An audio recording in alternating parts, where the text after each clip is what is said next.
memuliakan Engkau Tuhan kami. Kami meninggikan Engkau Tuhan kami. Tuhan yang baik, Tuhan yang memelihara kehidupan kami. Dan pemeliharaanmu itu sempurna Tuhan di dalam kehidupan kami ini. Kami tidak hanya mendengar, tetapi kami mengalami Tuhan pemelihara kehidupan kami. Kami percaya Tuhan, ketika Engkau memelihara kami, Engkau punya maksud agar hidup kami ini boleh dipakai oleh Tuhan menjadi alat-alat kesaksian-Mu dan kemuliaan-Mu di tengah-tengah segala situasi yang kami alami. Kekuatan yang Engkau berikan, pemeliharaan yang Engkau sediakan, biarlah itu boleh menjadi kesaksian yang hidup bagi setiap orang yang berjumpa dengan kami. Kami rindu ya Tuhan, di dalam kehidupan ini kami diberkati, tetapi kami juga menjadi berkat sebagaimana yang Engkau rindukan keluar dari hidup kami. Mari Bapa, pada pagi hari ini kami mau menundukkan diri kami untuk kembali kami menerima berkat firman Tuhan, supaya keluar juga dari hidup kami berkat firman itu melalui tutur kata dan tingkah laku kami yang dapat dinikmati oleh setiap orang yang berada bersama-sama dengan kami. Terima kasih Tuhan, terima kasih. Mari Allah Roh Kudus, Engkau yang menaungi kami, Engkau yang memenuhi kami. Bekerjalah dalam setiap hati sanubari kami. Pimpinlah kami untuk memahami firman-Mu. Pimpinlah kami untuk melakukan firman-Mu. Dan bagi kemuliaan-Mu saja ya Tuhan, kami mau hidup. Terima kasih, kami mengucap syukur kepada Tuhan. Kami sambut firman-Mu di dalam nama Tuhan Yesus Kristus. Amin. Silakan duduk Bapak Ibu sekalian yang dikasihi oleh Tuhan. Shalom. Puji nama Tuhan, saya berharap kita semua dalam kondisi baik, sehat-sehat saja sebagaimana yang kita harapkan, yang saya harapkan, yang Tuhan harapkan dari kehidupan kita semua. Bapak Ibu sekalian yang dikasihi oleh Tuhan, pagi hari ini kita akan bersama-sama merenungkan firman Tuhan dengan tema manusia rohani. Saya mengajak Bapak Ibu membuka surat 1 Korintus pasal yang kedua ayat 14 sampai 16. Surat 1 Korintus pasal yang kedua ayat yang ke-14 sampai yang ke-16.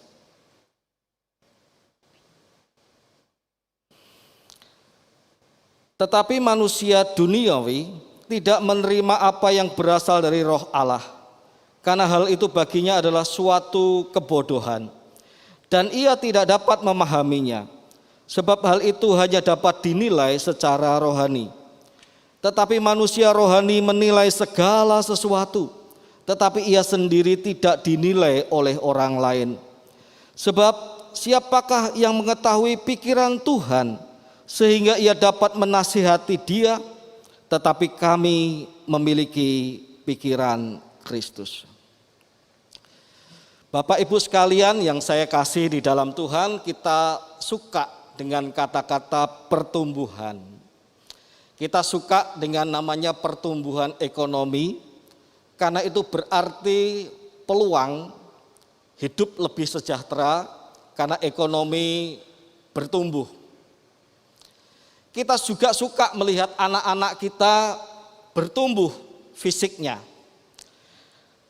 Dari kecil, kemudian semakin ia bertambah usia, ia semakin tinggi tubuhnya, dan semakin berat badannya, begitu ya. Dan itu menjadi ciri-ciri manusia yang sehat, ia bertumbuh. Tetapi rupanya tidak semua pertumbuhan akan kita suka, Bapak Ibu sekalian. Bayangkan kalau yang bertumbuh itu ternyata adalah sel-sel kanker di dalam tubuh kita. Jika sel-sel kanker itu bertumbuh di dalam tubuh kita, maka akan mulai dari stadium 1, 2, 3 dan kemudian sampai stadium akhir, stadium yang keempat. Dan itu menandakan bahwa sel kanker itu sudah bertumbuh dan menjalar kemana-mana Bapak Ibu. Saya percaya kita tidak suka dengan model pertumbuhan yang terakhir ini, begitu. Nah, Bapak Ibu sekalian yang dikasihi oleh Tuhan, ada sebuah berita gembira bahwa sebenarnya sebagai orang-orang yang percaya kepada Tuhan, sebagai orang-orang Kristen, Tuhan merancangkan kita untuk mengalami pertumbuhan. Bukan pertumbuhan secara negatif seperti sel-sel kanker tadi, tetapi pertumbuhan secara positif, layaknya anak-anak Tuhan yang bertumbuh dari kanak-kanak menjadi dewasa secara rohani. Tuhan ingin kita sebagai orang-orang percaya tidak hanya tinggal diam sebagai orang percaya saja, tetapi semakin lama kita mengenal Tuhan, semakin lama kita beribadah, semakin saat itu pula kita mengalami pertumbuhan, baik pengenalan kita kepada Tuhan, baik perubahan-perubahan hidup kita yang dikerjakan oleh firman dan Roh Kudus-Nya, dan segala macam pertumbuhan yang baik. Tuhan merancangkan itu di dalam kehidupan kita. Tuhan memanggil kita, Tuhan menyelamatkan kita, bukan untuk tinggal sebagaimana adanya kita, tetapi untuk mengalami perubahan dan pertumbuhan rohani sebagaimana yang Tuhan rindukan. Bapak Ibu sekalian yang dikasihi oleh Tuhan, pertumbuhan rohani itu bertolak belakang dengan namanya pertumbuhan duniawi. Ya. Kalau tubuh kita ini sehat, tidak ada sel-sel kanker di dalam tubuh kita, maka tubuh kita akan melakukan pertumbuhan yang baik, yang normal, regenerasi sel-sel berjalan dengan baik. Tetapi kalau ada sel-sel kanker di dalam tubuh kita, maka pertumbuhan kita akan terganggu. Organ-organ kita di mana sel kanker itu tumbuh akan mengganggu pertumbuhan organ-organ normal kita. Oleh sebab itu Bapak Ibu, demikian juga dengan pertumbuhan rohani. Kalau pertumbuhan rohani kita sebagai anak-anak Tuhan itu baik, maka bersamaan dengan itu juga semakin menurun pertumbuhan keduniawian kita. Tetapi sebaliknya, kalau keduniawian kita itu bertumbuh, maka semakin menurun juga pertumbuhan rohani kita. Jadi ini berbanding terbalik, tidak bisa orang bertumbuh secara rohani, bertumbuh juga secara duniawi. Bapak Ibu sekalian yang dikasihi oleh Tuhan, pada ayat yang ke-14 yang kita baca tadi dikatakan, tetapi manusia duniawi. Manusia duniawi itu ada yang menerjemahkan sebagai natural human, ya. Manusia natural, manusia alamiah, gitu ya. Manusia alamiah itu seperti apa? Manusia alamiah itu adalah manusia yang seperti apa adanya dia. Kalau dia dipukul, dia balas mukul. Itu manusia alamiah. Kalau dia disakiti, dia mendendam. Itu manusia alamiah. Kalau dia dirugikan, dia akan merancangkan untuk merugikan orang yang merugikan dia. Itu manusia alamiah. Manusia alamiah ketika menghadapi persaingan, dia akan menghancurkan pesaingnya sampai sehancur-hancurnya. Itu manusia alamiah. Manusia alamiah itu menang demi dirinya sendiri. Bahkan dalam kitab Vulgata, terjemahan Alkitab dalam bahasa Latin, manusia duniawi atau manusia alamiah itu diterjemahkan sebagai animalis autem homo. Animalis autem homo, manusia binatang. Maaf Bapak Ibu, ada agak kasar terjemahannya. Manusia binatang. Tetapi ada benarnya juga. Ada seorang filsuf dari Inggris berkata bahwa sebenarnya kondisi alamiah manusia itu seperti binatang. Kondisi alamiah manusia itu seperti binatang. Kalau tidak ada aturan, kalau tidak ada otoritas, kalau tidak ada kesepakatan bersama yang mengikat, manusia itu liar seperti binatang. Kata filsuf ini.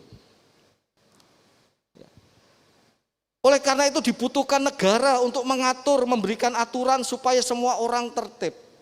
Coba bayangkan Bapak Ibu kalau tidak ada peraturan lalu lintas di jalan raya saja begitu ya. Kita bisa bayangkan kalau tidak ada konsensus bersama, merah berhenti, kuning siap-siap, hijau jalan. Semua orang sudah diatur dengan kesepakatan bersama ini. Ada marka jalan yang tidak boleh dilalui, tidak boleh menyalip. Ada marka jalan yang lurus, yang tidak boleh kendaraan memotong marka itu. Bayangkan kalau tidak ada semua peraturan itu. Bayangkan kalau tidak ada polisi sebagai pemangku otoritas, di jalan itu bisa jadi liar Bapak Ibu. Wong ada lalu rambu-rambu. Kadang-kadang sifat naluriah, alamiah manusia kita itu bisa muncul gitu. Aturan bisa dilanggar gitu ya. Aturan bisa dilanggar itu manusia alamiah gitu. Itu manusia alamiah kita. Bisa melanggar. Kalau ada orang kemudian, sekarang ini jarang sekali ada polisi di perempatan-perempatan jalan. Kalau ada orang kemudian ketika dia melanggar lalu lintas, lampu merah diterobos, lalu dikejar oleh polisi dan kemudian diberhentikan, lalu ditanya, "Bapak tahu tidak lampu merah itu apa?" "Lampu merah saya tahu Pak, lampu merah itu berhenti." "Tetapi kenapa Bapak jalan?" "Karena saya tidak lihat Bapak," kan begitu. "Karena saya nggak lihat Pak polisi, maka saya jalan." Bapak Ibu sekalian, manusia alamiah, manusia yang punya sifat liar itu, manusia yang disebutkan secara halus oleh terjemahan dalam bahasa Indonesia manusia duniawi, adalah orang-orang yang berpikir secara duniawi. Ia mencari keuntungan bagi dirinya sendiri, ia hidup bagi dirinya sendiri, ia melakukan apa yang menyenangkan bagi dirinya sendiri. Oleh sebab itu manusia-manusia duniawi yang berpikir secara demikian disebutkan oleh firman Tuhan tidak mungkin menerima apa yang berasal dari Roh Allah, karena itu baginya adalah kebodohan. Tidak mungkin menerima kalau Allah itu mau turun ke dunia, menjelma menjadi manusia dan sampai berkorban mati di kayu salib. Dalam pasal yang pertama Rasul Paulus mengatakan, kami memberitakan Kristus yang tersalib. Bagi orang Yahudi batu sandungan, tetapi bagi orang Yunani kebodohan. Kenapa? Masakan ada Allah mau menjelma menjadi manusia lalu mati disalib lagi? Ngapain gitu? Saya iseng-iseng beberapa bulan lalu melihat di dalam YouTube, lalu saya ketemukan dan sebuah channel, dan saya lihat channel itu yang rupanya mempertanyakan iman Kristen. Lalu saya lihat sekilas, saya lupa channelnya apa Bapak Ibu sekalian. Di channel itu dikatakan begini, manusia pertama jatuh di dalam dosa dengan memakan buah pengetahuan yang baik dan yang jahat, yang kemudian katanya buah itu adalah buah kuldi, mirip seperti buah apel, kata si pembuat konten ini ya, seperti buah apel. Lalu karena manusia makan buah apel itu lalu jatuh dalam dosa, anak cucunya juga menjadi orang yang berdosa.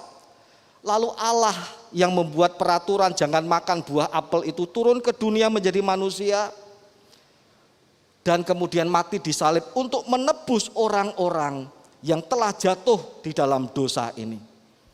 Lalu dia menyimpulkan, hati-hati dengan kesimpulan ini Bapak Ibu. Oh, jadi Yesus itu disalib karena sebuah buah apel. Jadi Yesus disalib, Allah itu turun ke dunia gara-gara satu buah apel yang mungkin oleh Hawa tidak dihabiskan, Bapak Ibu. Mungkin hanya gigitan seperti simbol apple itu, ya. Oh, lah ini konyol kata dia. Ini iman yang konyol. Bagaimana mungkin Allah turun ke dunia rela menderita dan mati gara-gara sebutir buah apel. Bapak Ibu, saya tersenyum melihat YouTube ini karena itu membuktikan orang duniawi tidak bisa menerima apa yang dari Roh Allah. Tidak bisa menerima berita salib. Baginya sebuah kebodohan. Karena dia tidak melihat esensi dari makan buah pengetahuan yang baik dan yang jahat. Bukan buahnya. Tetapi itu bentuk pemberontakan karena manusia ingin menjadi seperti Allah. Dan itu krusial sekali. Dan itu pemberontakan yang besar sekali. Itu dosa yang besar sekali. Dan kalau Allah mau menebus manusia dari dosa yang sangat besar itu. Luar biasa kasih Allah itu. Orang dunia yang berpikir duniawi tidak mungkin menerima apa yang datang dari Roh Allah. Yang pertama, yang kedua Bapak Ibu, orang duniawi yang berpikir secara duniawi tidak dapat menerima dan memahami apa yang datang dari Roh Allah. Ia tidak dapat memahami bahwa seseorang itu bukan hanya menerima dan percaya Yesus yang tersalib, tetapi Yesus yang tersalib itu mengundang setiap orang yang percaya kepadanya untuk mengalami perubahan hidup. Yesus yang tersalib itu mengundang kita untuk mengalami pertumbuhan rohani. Sebab bagaimana mungkin Yesus yang disalib, yang oleh karena pengorbanannya itu membuat kita dihapuskan segala dosa kita. Lalu kita membiarkan kita begitu saja. Tidak. Yesus Kristus yang tersalib, yang oleh karenanya kita menerima pengampunan dosa itu. Kita menerima anugerah keselamatan itu. Mengajak kita untuk hidup. Diperbarui hidup kita. Semakin hilang sifat naluriah, alamiah kemanusiaan kita. Semakin kita menikmati pertumbuhan rohani di dalam hidup kita. Seperti Dia sendiri Bapak Ibu sekalian yang dikasihi oleh Tuhan. Dan seringkali kalau yang pertama tadi untuk orang-orang di luar sana. Yang kedua ini cukup menyedihkan. Karena yang namanya orang Kristen pun seringkali menolak pertumbuhan rohani. Yang namanya orang Kristen pun seringkali tidak suka memikirkan tentang pertumbuhan rohani. Ini tidak enaknya Bapak Ibu. Bahkan yang namanya rohaniwan, pendeta, belum tentu manusia-manusia rohani. Saya kritik diri saya sendiri loh. Saya mesti awas-awas bagi saya. Yang namanya rohanian belum tentu orang-orang manusia yang rohani Bapak Ibu sekalian. Orang-orang Kristen belum tentu orang-orang yang rohani. Coba bayangkan dalam pasal yang ketiga Rasul Paulus berkata pada ayat yang pertama, kita baca. Dan aku saudara-saudara, 1 Korintus pasal yang ketiga ayat pertama. Dan aku saudara-saudara pada waktu itu tidak dapat berbicara dengan kamu seperti dengan manusia rohani. Tetapi hanya dengan manusia duniawi yang belum dewasa dalam Kristus. Loh, aneh. Jemaat Korintus itu jemaat Kristen yang luar biasa. Wow, luar biasa, jemaatnya bertumbuh dalam karunia-karunia bermacam-macam, kaya sekali jemaat ini. Mulai dari karunia berbahasa roh sampai karunia-karunia yang lain. Ini jemaat yang luar biasa semarak. Tetapi Rasul Paulus berkata, aku gak bisa ngomong sama kamu seperti dengan manusia rohani. Aku ngomong sama kamu seperti manusia duniawi. Kenapa? Karena manusia duniawi tidak memikirkan apa yang rohani. Sehingga ketika diajak berbicara tentang pertumbuhan rohani, orang nyambung Bapak Ibu. Tidak nyambung. Tidak paham mereka. Ngapain sih orang harus bertumbuh secara rohani? Yang penting rame, yang penting semarak, yang penting mendapatkan kebersamaan, yang penting menikmati sukacita, yang penting saya percaya Tuhan, yang penting saya tahu bahwa Tuhan itu sudah menebus kesalahan saya, dosa-dosa saya. Saya bersyukur kepada Tuhan. Ya, tapi ngapain bertumbuh secara rohani? Yuk, seperti ini saja. Oleh sebab itu pada pasal 2 ayat yang ke-15 dikatakan, manusia rohani itu menilai segala sesuatu. Tetapi ia sendiri tidak dinilai oleh orang lain. Karena apa? Karena manusia rohani itu berbicara pada hal yang rohani, yang tidak nyambung, tidak dipahami oleh orang-orang yang dikuasai pikiran-pikiran duniawi, Bapak Ibu sekalian. Suatu saat ada seorang yang berkata kepada saya, Pak, saya itu bingung toh Pak. Saya itu kumpul dengan orang-orang dunia. Saya itu kumpul dengan di dalam pekerjaan saya kumpul dengan orang-orang yang tidak percaya kepada Tuhan. Mereka membuli saya, Pak. Ayo ngombe. Saya enggak mau, Pak. Kalau minum air putih mau ya, Bapak Ibu sekalian. Tapi ngombe yang lain itu. Ayo ngombe, mumpung ning donya dinikmati. Ayo ngombe. Anak ini enggak mau. Anak Tuhan ini enggak mau. Enggak, aku koncoan mbek kowe gelem ngombe moh. Lalu dia dibully, Bapak Ibu. Kowe iki lanangan apa? Kamu itu laki-laki model apa? Masa laki-laki ngerasain alkohol enggak mau? Lalu dia dibully lagi ketika teman-temannya biasa berpesta di rumah-rumah pelacuran yang sekarang mulai ditutup itu. Dia diajak, bahkan dibayari Bapak Ibu. Saking orangnya itu kok orang ini tidak mau ya, penasaran. Kok orang ini tidak mau, yuk diajak sampai tak bayari kamu. Ayo mangkat wae tak bayari. Seneng-seneng sebelum menikah itu nanti. Tetapi kenikmatan seksual bisa sekarang. Tidak mau ini orang. Dibully lagi. Kamu itu laki-laki apa? Laki-laki kok jireh? Laki-laki kok tidak berani? Pak, sekarang saya di gereja. Saya ditanya sama teman-teman saya yang segereja. Kamu pernah mabuk masa lalumu? Enggak. Kamu pernah main perempuan? Enggak. Kamu kok aneh sih? Ini di gereja pasti ngomongin aneh. Sama teman segerejanya. Itu masa lalu, biasanya masa lalu itu buruk, suram. Masa lalu itu main perempuan. Masa lalu itu senang-senang secara duniawi. Kamu kok enggak? Kamu itu manusia atau bukan sih? Dia ngomong kepada saya, Pak Denny, di luar saya dibully, di dalam juga dibully. Bapak Ibu sekalian yang dikasihi oleh Tuhan. Kenapa? Karena orang yang berpikir secara duniawi tidak pernah paham bahwa roh Allah itu memampukan orang untuk tidak seperti orang kebanyakan.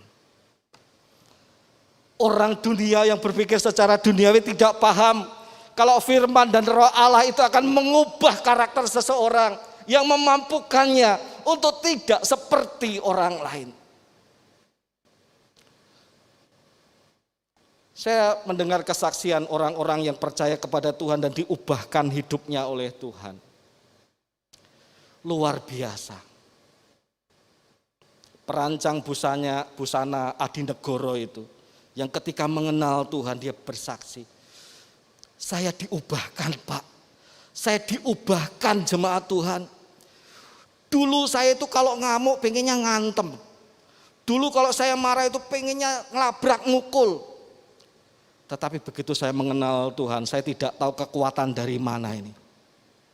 Saya tidak begitu lagi. Saya berjumpa dengan seorang ibu yang ketika ia bernasar kepada Tuhan, Tuhan, anggota jemaat sini Bapak Ibu sekalian. Dia bernasar, Tuhan, kalau aku tidak jadi kemo, cincinku, tabunganku ini aku akan persembahkan untuk tanah gereja. Dia bercerita kepada saya. Dan betapa bersukacitanya dia ketika dokter menyatakan ibu tidak harus kemo, ibu tidak kemo. Ini masih bisa diatasi dengan obat. Dia buru-buru telepon saya, datang ke gereja, menyerahkan cincinnya Bapak Ibu. Berikut suratnya, saya serahkan kepada sekretariat. Tetapi beberapa bulan kemudian, kanker payudara di sebelah kiri ini yang dioperasi, tumbuh di ketiak. Ia harus operasi untuk kedua kalinya. Lalu setelah operasi dinyatakan harus kemoterapi. Saya datang ke rumahnya, tetap dengan protokol kesehatan ya Bapak Ibu. Saya pakai masker dan tidak lepas. Saya bertanya kepada ibu ini, Bu, bagaimana perasaan ibu? Sudah nazar menyerahkan cincin yang mungkin ada tabungan ibu yang berharga. Lalu sekarang ibu malah harus kemo. Dia tersenyum kepada saya. Dan senyumnya melegakan hati saya. Dia tersenyum pada saya dan berkata, Pak, apapun yang Tuhan izinkan terjadi dalam hidup saya mantap menjalaninya. Oh, saya bersukacita kepada Tuhan. Saya tidak menyangka. Kalau itu manusia duniawi Bapak Ibu, dia akan berkata, Pak, saya sudah berkorban, saya sudah serahkan cincin ini untuk tanah gereja. Tetapi kalau Tuhan seperti ini Pak, tapi kok Tuhan tidak baik pada saya Pak. Dia akan berontak, dia akan mencari-cari apa yang bisa disalahkan. Dia mungkin akan kecewa. Dan itu naluriah. Andai kata saya mendapati hal itu, saya akan berkata, saya paham Bu. Saya paham dengan kekecewaan Ibu. Saya paham sebagai manusia kita akan mengalami seperti itu. Tetapi saya mendapati hal-hal yang tidak terduga di dalam pelayanan di gereja ini. Ibu ini berkata, saya mantap Pak Denny jalani bersama-sama dengan Tuhan. Saya bersyukur. Saya berkata, oh Tuhan kiranya Kau perhatikan anakmu ini. Kau perhatikan ya Tuhan. Bapak Ibu sekalian yang dikasihi Tuhan, ini manusia rohani. Manusia yang tidak berpikir secara duniawi. Apa yang dilemparkan oleh dunia kepadanya diolah menjadi sesuatu yang matang untuk pertumbuhan rohaninya. Bapak Ibu sekarang suka dengan simbol salib? Simbol salib kita jadikan kalung, kita jadikan macam-macam ya. Tahukah Bapak Ibu bahwa simbol ini mengerikan? Pernah enggak bayangkan Bapak Ibu kalungan dengan simbol misalnya orang gantung diri gitu ya. Orang gantung diri disimbolkan di sini dipasang. Orang kali ngomong aneh. Tapi bukankah ini juga simbol mengerikan? Ini simbol kematian Bapak Ibu. Simbol penghukuman. Tapi kita bangga memakainya. Kita tidak takut memasang salib di rumah-rumah kita. Padahal itu simbol penghukuman loh. Kejam sekali. Orang dipaku. Kita tidak takut memasang itu. Karena apa? Karena manusia rohani seperti Yesus mampu mengubah hukuman yang diberikan oleh dunia menjadi berkat bagi orang banyak. Manusia rohani adalah manusia yang mampu mengubah apa yang disodorkan, dilemparkan dunia kepadanya, tetapi menjadi bagian pertumbuhan dirinya yang bisa menjadi berkat bagi orang lain. Dunia menyodorkan sakit, manusia rohani akan berkata, ada Tuhan penyembuhku, ada Tuhan penguatku. Dunia menyodorkan corona, anak-anak Tuhan yang manusia rohani tidak meninggalkan Tuhan, tapi pelesir kemana-mana. Enggak. Pak, takut Pak corona, takut ibadah. Tapi pelesir kemana-mana Bapak Ibu. Ini jadi aneh. Manusia rohani yang percaya punya kerinduan untuk beribadah kepada Tuhan. Tetap dengan prokes tentunya. Karena apa? Corona disodorkan kepada saya, tapi kerinduan saya mendengar Tuhan. Kerinduan saya memuji Tuhan. Kerinduan saya untuk mendengarkan firman Tuhan. Tidak bisa dibendung Pak. Saya rindu mendapatkan makanan rohani. Saya rindu bertumbuh rohani saya. Itu manusia rohani Bapak Ibu. Apa yang disodorkan dunia tidak ditelan mentah-mentah. Dunia merah kita jadi merah. Dunia kuning kita jadi kuning. Tidak. Dunia merah kita tetap putih. Dunia biru kita tetap putih. Dunia hitam kita tetap putih. Justru di sana kita dipanggil oleh Tuhan untuk menjadi terang dan garam dunia. Mari Bapak Ibu, pada pagi hari ini kita mau percaya kepada Kristus yang disalibkan itu. Tapi sekaligus membuka diri untuk ajakan Tuhan. Yuk berubah seperti diriku. Yuk tinggalkan manusia alamiahmu. Yuk bertumbuh ke arah Kristus yang adalah Tuhan kita dan juru selamat kita. Ini proses. Tidak ada manusia yang celing jadi begitu rupa, tidak. Ini proses dalam hidup kita. Dan nikmati perubahan-perubahan itu di dalam hidup kita Bapak Ibu. Kita akan tercengang karena Tuhan yang memampukan kita. Bukan karena kuat dan gagah kita. Tetapi karena Tuhan yang memampukan kita. Mari bertumbuh menjadi manusia rohani. Tuhan memberkati kita. Kita tutup Alkitab kita. Kita akan berdoa kepada Tuhan.